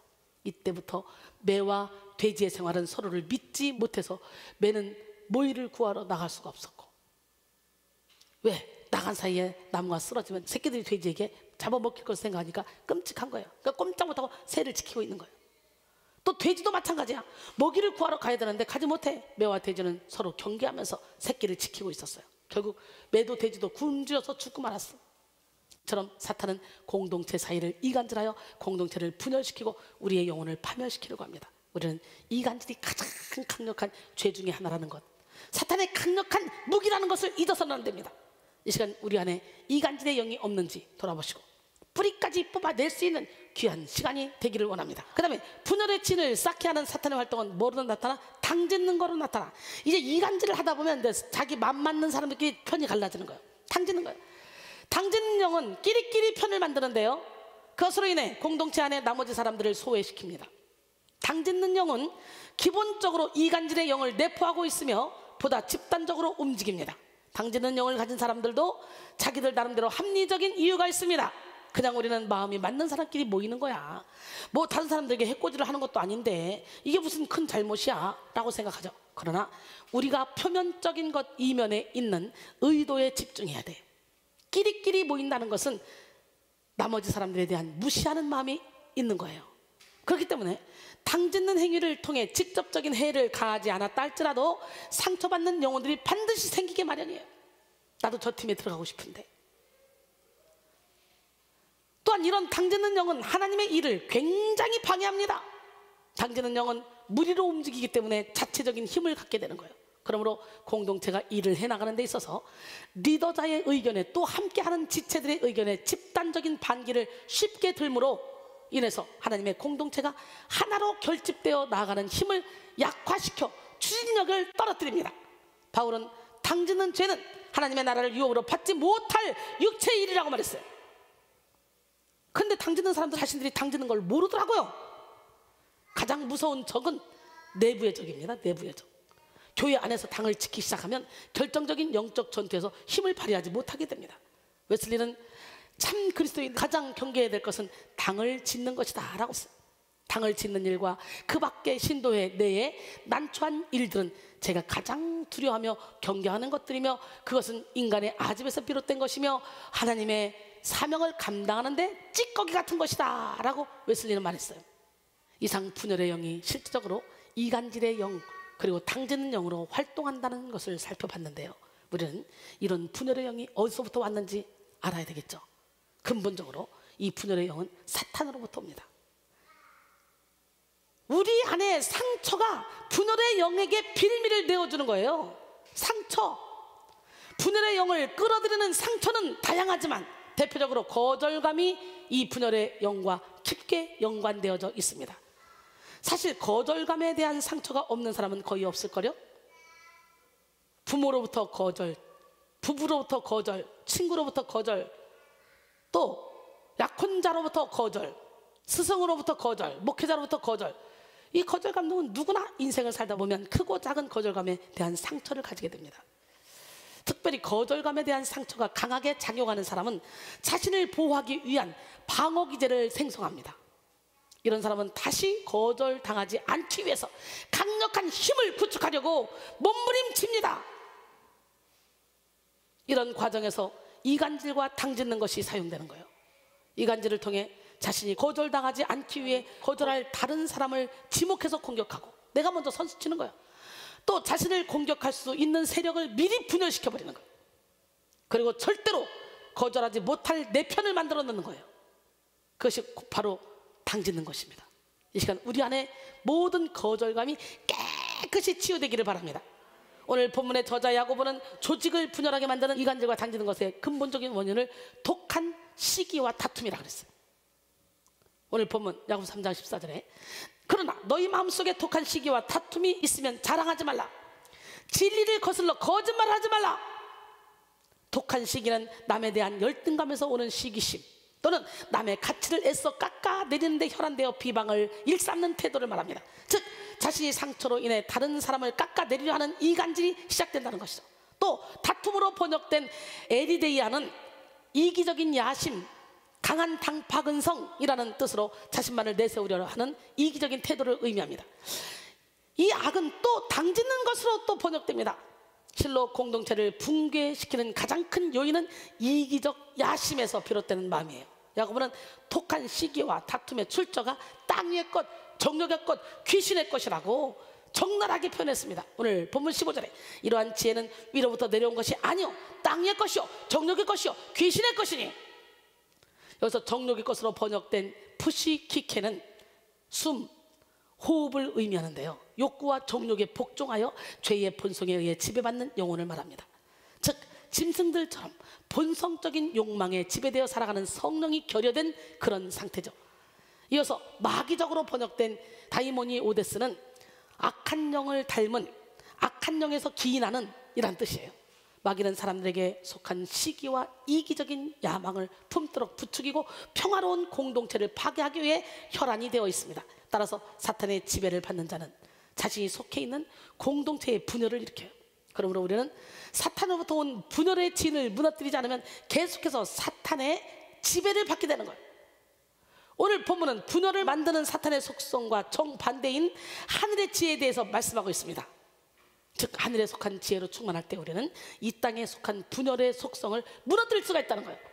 오늘 본문 17절에 오직 위로부터 난 지혜는 첫째 성결하고 다음에 화평하고 관용하며 양순하며 긍휼과 선한 열매가 가득하고 편견과 거짓이 없나니. 위로부터 난 지혜, 할렐루야.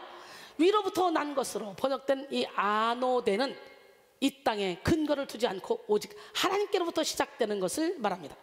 계속해서 하나님께로부터 시작되는 지혜를 살펴보고 분열의 진을 무너뜨리는 귀한 시간이 돼야 되겠죠.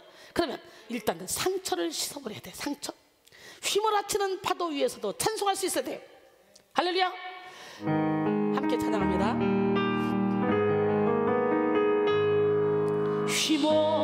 휘몰아치는 파도 위에서 찬송할 수 있는가. 죽음의 파도 출렁거려도 너는 찬양할 수 있는가. 찬양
우리 하나님, 멋쟁이 하나님 살아계십니다. 여러분, 야고보는 오직 위로부터 난 지혜, 첫째로 성결을 꼽았죠. 성결로 번역된 하근에는 순결한, 순수한이라는 뜻이에요. 어때요? 이슬이가 순결하지 않습니까? 난 여러분 모두가 다 성결하게 살기를 원합니다. 거룩하게 살기를 원합니다. 하나님께서 날마다 거룩하게 순결하게 살도록 만들어 주시는 줄 믿습니다. 부정하거나 더럽지 않은 상태를 의미하죠. 어떤 상처나 아픔이 남아있지 않은 건강한 내면의 상태를 뜻하는 거예요. 상처 입지 않은 건강한 피부는 때타올로 빡빡 밀어도 상처가 나지 않아. 오히려 더 맨질맨질해져. 그런데 조금만 상처가 있어봐, 물기가 살짝만 닿아도 그냥 더 지나고 아픕니다. 이렇게 상처는 또 다른 상처를 키우고 고통을 더 키우기도 합니다. 사탄은 성도가 붙들고 있는 상처를 이용해서 상처의 진을 만들고 상처에 갇히게 만들어서 그로 인해 관계를 단절시킵니다. 그러므로 우리는 성결의 능력으로 상처의 진을 무너뜨리고 건강한 내면, 깨끗한 영혼을 소유해야 합니다. 성결의 능력은 내면의 상처와 아픔, 욕심과 교만, 죄와 악독을 비우게 하고 자기 중심성을 만드는 자아를 깨뜨립니다. 깨끗한 곳에는 벌레가 있을 수 없듯이 깨끗하고 성결한 영혼에는 상처가 틈탈 수 없습니다. 우리 인간은 누구나 본질상 진노의 자녀이기 때문에 상처를 줄 수가 있고 상처를 받을 수가 있어요. 상처를 주면서도 자기가 잘못하고 있는지 모를 수가 있어요. 상처를 받을 때도 내가 잘못해서 상처를 받을 수도 있어요. 그러니까 이랬든 저랬든 이전 것은 지나갔어, 보라 새 것이 됐어. 예수 안에서 그 상처를 다 용서해야 돼. 품어야 돼. 그때는 그 상황이 그럴 수밖에 없었어. 상대방의 입장에 서야 돼. 그러면 상처가 씻음받고 내 영혼육이 자유해져. 원수까지도 사랑하라는 주님의 그 사랑을 오늘 이 시간에 여러분이 체험하기를 원합니다. 그래서 묶였던 거, 도저히 용서할 수 없는 사람 용서하시고, 도저히 사랑할 수 없는 사람은 사랑하는 우리 모두가 되기를 원합니다. 하나님께서는 우리가 있는 모습 그대로 나와 치료받기를 원하셔요. 세상은 우리의 죄를 거짓으로 덮으라고 말합니다. 그러나 세상은 우리의 죄악을 씻어주지 못해요.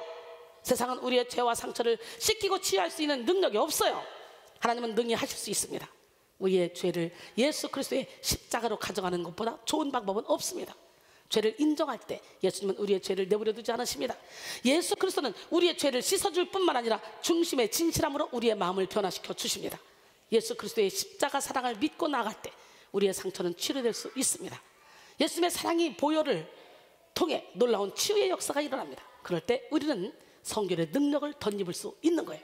또한 성결의 능력을 받기 위해 우리는 성령을 의지해야 돼. 성령의 맑은 물로 우리 자신도 모르는 무의식 깊은 곳까지도 씻음 받아야 돼요. 에스겔 36장 25절로 27절, 맑은 물을 너에게 뿌려서 너희로 정결하게 하되 곧 너희 모든 더러운 것에서 모든 우상 숭배에서 너희를 정결하게 할 것이며, 또 새 영을 너희 속에 두고 새 마음을 너희에게 주되 너희 육신에서 굳은 마음을 제거하고 부드러운 마음을 줄 것이며, 또 내 영을 너희 속에 두어 너희로 내 율례를 행하게 하리니 너희가 내 규례를 지켜 행할지라. 할렐루야. 두 번째, 분열의 질을 무너뜨리기 위해 사랑의 능력으로 이간질하는 영을 무너뜨려야 돼. 앞서 말했듯이 이간질은 시기로부터 시작됩니다. 남보다 더 내가 잘해야 되는데, 이런 생각으로부터 시작됩니다. 말 그대로 남이 잘 되는 꼴을 못 보는 거죠. 어떻게든 남을 깎아내리기 위해 이간질하는 거예요. 사촌이 땅을 사면 배 아프다는 속담이 있듯이 인간은 자기 주변의 사람들에게 좋은 일이 일어나는 것을 함께 기뻐하지 못해요. 기가 막혀요. 우리는 사촌이 땅을 사도 배가 아프지 않아야 돼. 오늘 본문의 저자 야고보는 이간질하게 하는 분열의 진을 무너뜨릴 수 있는 지혜로 화평, 관용, 양순을 말하고 있어요. 화평하고로 번역된 에이레니케는 평화로운, 평온한이란 뜻입니다. 이 지혜를 지닌 성도는 평화를 사랑하고 어디를 가든지 화평한 분위기를 만들어냅니다. 이순이 아니에요? 이순이? 피스메이커? 평화를 사랑하는 사람은 결코 화평을 깨는 행동을 하지 않습니다.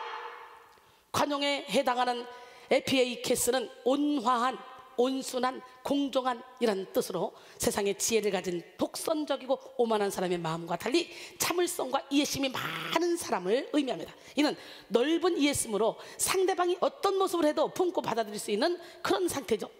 제가 그렇게 살고 있잖아요. 예수를 주인으로 모셔와 천국이 돼요.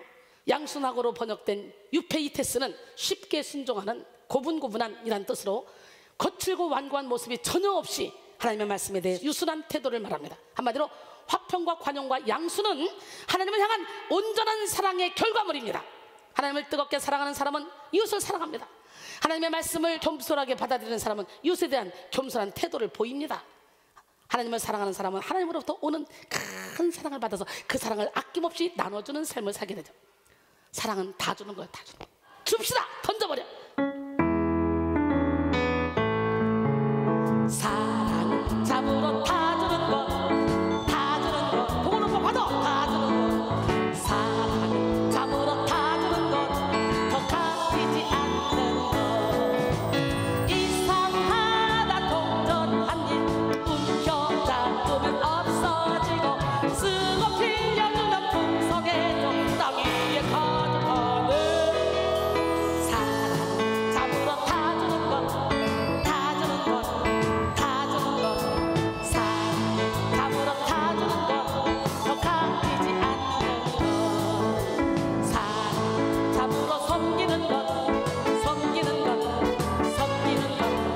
사랑은 잡으러 섬기는 것, 더 갚이지 않는 것.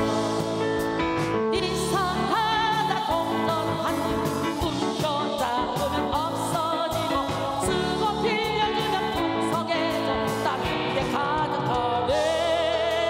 사랑은 잡으러 섬기는 것, 섬기는 것, 섬기는 것. 사랑은 잡으러 섬기는 것, 더 갚이지 않는 것. 사랑은 잡으러 베푸는 것. 빨리빨리 나눠줘요. 나눠줘. 이 사람도 사람도. 사랑은 잡으러 베푸는 것, 더 갚이지 않는 것. 이상하다 동전 한 입 움켜잡으면 없어지고, 쓰고 빌려주면 풍성해져 땅 위에 가득하네. 사랑은 잡으러 베푸는 것, 베푸는 것, 베푸는 것. 사랑 잡으러 베푸는 것, 더 갚이지 않는 것. 여러분 영혼에서 막 사랑이 싹 트여야 돼. 응? 행복이 싹 트여야 돼. 싹 터볼래요? 처음에 쫙 씨를 뿌리면 보리밭 밟죠. 밟어. 팍팍 밟어. 그 다음에 싹이 어떻게 여기저기서 삐쭉삐쭉 나오죠. 그 나중에 그냥 포기채 나오잖아. 이렇게 포기채. 우리 그렇게 해볼까요? 큐! 싹 트네 싹 터요 내 마음의 사랑이 쑥. 싹 트네 싹 터요 내 마음의 사랑이 쑥. 밀려오는 파도처럼 내 마음의 사랑이 쑥. 싹 트네 싹 터요 내 마음의 사랑이 쑥. 싹 트네 싹 터요 내 마음의 감사가 쑥. 싹 트네 싹 터요 내 마음의 감사가 쑥. 밀려오는 파도처럼 내 마음의 감사가 쑥. 싹 트네 싹 터요 내 마음의 감사가 쑥. 싹 트네 싹 터요 내 마음의 기쁨이 쑥. 싹 트네 싹 터요 내 마음의 기쁨이 쑥. 밀려오는 파도처럼 내 마음의 기쁨이 쑥. 싹 트네 싹 터요 내 마음의 기쁨이 쑥. 어때요? 사랑이, 감사가, 기쁨이 싹 텄습니까? 사랑하는 사람에게 이해되지 않을 일이 없습니다. 사랑하는 사람에게는 용서되지 못할 것도 없습니다. 그러므로 우리는 화평, 관용, 양순의 복합체인 사랑의 능력을 받아 이간질을 하게 하는 분열의 영을 무너뜨려야 됩니다. 베드로전서 4장 8절에 무엇보다도 뜨겁게 서로 사랑할지니 사랑은 허다한 죄를 덮느니라 그랬어요. 사랑의 능력을 받기 위해 우리는 사랑의 본체이신 예수 그리스도 안에 거해야 됩니다. 할렐루야. 에베소 3장 18절로 19절 능히 모든 성도와 함께 지식에 넘치는 그리스도의 사랑을 알고 그 너비와 길이와 높이와 깊이가 어떠함을 깨달아 하나님의 모든 충만하신 것으로 너에게 충만하게 하시기를 구하노라. 예수님의 사랑의 너비와 길이와 높이와 깊이가 어떤 걸 깨닫는 시간이 되길 원합니다. 그 사랑만 있으면 우리는요 이 땅에서도 천국을 누리며 많은 사람들에게 그리스도의 빛을 발하며 행복하게 살아갈 수 있습니다. 예수 그리스도의 사랑은 철저히 이타적인 사랑입니다.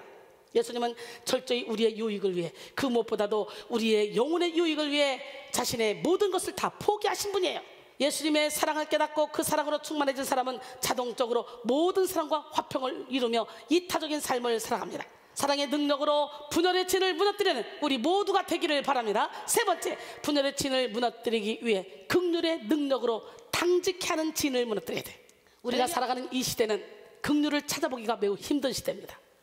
정치인이든 경제인이든 심지어 종교 지도자들까지도 긍휼은커녕 어떻게든 경쟁하며 상대를 짓밟고 죽이고자 혈안이 되어 있습니다. 참으로 안타까운 일이죠. 기독교 역시 하나 되지 못하고 서로 경쟁하며 시기하며 비판하며 정말 막 시기 질투하기에 바쁜 무자비한 모습으로 가득합니다. 그러나 예수님 말씀하십니다. 긍휼히 여긴 자는 복이 있나니 그들이 긍휼히 여김을 받을 것이며. 할렐루야. 마태복음 5장 7절에 예수님은 긍휼이 메마른 시대 가운데 긍휼의 복음을 들고 찾아오셨습니다. 하나님의 아들 예수님이 육신의 옷을 입고 이 땅에 찾아오신 성육신 사건은 그 자체로 긍휼의 메시지였습니다. 또한 예수님은 공생의 사역 가운데 온몸으로 긍휼을 보여주셨죠. 마태복음 9장 12절로 13절 예수께서 들으시고 이르시되 건강한 자에게는 의사가 쓸데없고 병든 자에게나 쓸데있느니라. 너희는 가서 내가 긍휼을 원하고 제사를 원하지 아니하노라 하신 뜻이 무엇인지 배우라. 나는 의인을 부르러 온 것이 아니요 죄인을 부르러 왔노라 하시니라. 할렐루야. 마태복음 9장 35절로 36절 예수께서 모든 도시와 마을에 두루다니사 그들의 회당에서 가르치시며 천국 복음을 전파하시며 모든 병과 모든 약한 것을 고치시니라. 무리를 보시고 불쌍히 여기시니 이는 그들이 목자 없는 양과 같이 고생하며 기진함이라 그랬어요. 하나님은 우리를 너무너무 사랑하셔서 사랑과 긍휼로 우리를 돌보십니다. 아무런 자격도 공로도 없는 우리를 사랑하시고 여전히 깨닫지 못하고 무너지지 못한 자아로 힘들어하고 있는 우리를 정죄하지 않으시고 긍휼히 여겨주십니다. 그리고 기다리십니다. 상한 갈대도 꺾지 않으시고 꺼져가는 등불도 끄지 않으십니다. 디도서 3장 5절에 우리를 구원하시되 우리가 행한 바 의로운 행위로 말미암지 아니하고 오직 그의 긍휼하심을 따라 중생의 씻음과 성령의 새롭게 하심으로 하셨나니 그랬어요. 우리는 하나님의 긍휼을 입은 자답게 긍휼의 능력으로 사람들을 품어야 됩니다. 오늘 본문에서 야고보가 말하는 긍휼은 엘레우스로 고통 가운데 있는 죄인들을 향한 하나님의 자비, 동정심이란 뜻입니다. 하늘의 지혜를 가진 자는 사람의 지혜로부터 나오는 냉정함과 냉랭함과는 달리 도움이 필요한 자에게 긍휼의 마음으로 자비와 동정심을 아끼지 않습니다. 편견을 가지고 대하지도 않고 무시하지도 않습니다. 편견과 거짓이 없는 지혜는 사람의 외관만을 보고 판단하거나 공정성을 잃을 행위를 하지 않습니다. 진실됨을 잃지 않습니다. 편견을 버립시다. 그로 인해 어떤 특정한 사람만 사랑하고 당을 지을 수 없게 되는 거죠. 또한 긍휼이란 단순한 동정을 넘어서는 의미를 지니는데요. 윌리엄 바클레이는 긍휼에 해당하는 히브리어 헤세드를 그 사람의 눈으로 사물을 바라보고 그의 생각으로 생각하고 그의 느낌으로 느낄 수 있을 때까지 다른 사람 속으로 깊이 들어갈 수 있는 능력이라고 그랬어요. 오늘 이 긍휼의 은혜를 입어서 상처를 볼 수 있는 능력을 받아서 상처를 위로하시고 서로가 대화하며 행복한 삶을 사는 우리 모두가 돼야 돼. 긍휼의 능력을 힘입어서 볼 수 있는 능력을 받아야 돼. 이 시간 여러분 모두가 긍휼의 성품을 품어서 많은 이들이 영혼들에게 그리스도의 빛을 흘려 보내시기를 원합니다. 긍휼이란 결코 기독교인의 종교적 장신구가 아닙니다. 그리스도인의 삶의 현장 속에서 인격과 행실로 반드시 드러나야 될 하나님의 성품이에요. 마태복음 5장 16절에 이같이 너희 빛이 사람 앞에 비치게 하여 그들로 너희 착한 행실을 보고 하늘에 계신 너희 아버지께 영광을 돌리게 하라. 본문에 기록된 8가지의 위로부터 난 지혜는 교회를 사랑으로 하나 되게 합니다. 오늘 우리는 야고보의 권면처럼 교회 내에서 다른 사람들과 분쟁을 일으켜 분열을 낳지 말고 오직 화평의 열매만을 맺어야 됩니다. 위로부터 온 지혜를 따라서 은혜로운 삶을 충실히 사는 우리 모두가 되기를 원합니다. 야고보 3장 18절 오늘 본문 화평하게 하는 자들은 화평으로 심어 의의 열매를 거두니라. 아멘. 에베소 5장 8절로 10절 보니까 너희가 전에는 어둠이더니 이제는 주 안에서 빛이라. 빛의 자녀처럼 행하라. 빛의 열매는 모든 착함과 의로움과 진실함에 있느니라. 주를 기쁘시게 할 것이 무엇인가 시험하여 보라 그랬어요. 사랑하는 성도 여러분, 이 시간 여러분 모두가 분열을 조장하는 사탄의 계략을 물리치기 위해서 하늘의 지혜를 받으시고 연합의 통로, 화평의 통로, 사랑의 통로로 쓰임받는, 그래서 많은 열매를 맺는 여러분 모두가 되기를 원합니다. 마태복음 7장 18절로 21절 좋은 나무가 나쁜 열매를 맺을 수 없고 못된 나무가 아름다운 열매를 맺을 수 없느니라. 아름다운 열매를 맺지 아니하는 나무마다 찍혀 불에 던져지느니라. 이러므로 그들의 열매로 그들을 알리라. 나더러 주여 주여 하는 자마다 다 천국에 들어갈 것이 아니요 다만 하늘에 계신 내 아버지의 뜻대로 행하는 자라에 들어가리라 그랬어요. 유대인의 속담 가운데 이런 말이 있어요. 젖소는 물을 마신 후에 그 물로 아름다운 젖을 만듭니다. 그러나 뱀은 물을 마신 후에 그 물로 독을 만듭니다. 같은 물이 들어가 한쪽은 아름다운 젖이 되고 한쪽은 독이 되듯이 같은 상처로도 하나는 죄를 낳고 하나는 포용의 넓이, 이해의 넓이를 더하게 돼서 상처 입은 치유자가 되는 거예요. 같은 상처를 가지고도. 여러분은 어떤 사람이 되길 원합니까? 예수님처럼 우리도 상처 입은 치유자가 됩시다. 마틴 루터의 말처럼 우리는 새가 우리 머리 위를 지나갈 수는 있어도 여기에 둥지를 들게 해서는 안 돼요. 할렐루야. 우리는 죄된 속성을 가지고 있으므로 순간적으로 죄를 지을 수는 있지만 그 죄로 인하여 우리의 내면에 견고한 진이 만들어지게 해서는 안 됩니다. 그러기 위해 우리는 날마다 깨지고 부서지고 무너져야 돼요. 사랑하는 성도 여러분, 분열하는 삶을 살면 너무나 괴로운 삶이 되는 거예요. 삶의 가장 큰 고통은 관계 가운데서 생기는 고통입니다. 인간관계가 틀어져서 오는 고통이 육체적인 고통보다 훨씬 더 힘듭니다. 우리가 앞서 함께 말씀을 나눴던 미움의 진, 교만의 진, 열등감의 진 등등 죄악의 진을 깨뜨리지 못하면 자꾸만 마귀의 종이 돼서 분열의 열매를 맺게 되는 거예요. 그런 삶은 고통스러운 삶이죠. 우리는 복 있는 삶을 살아야 되잖아. 복 있는 사람은 온유한 자이며 긍휼히 여기는 자며 마음이 청결한 자이며 화평하게 하는 자입니다.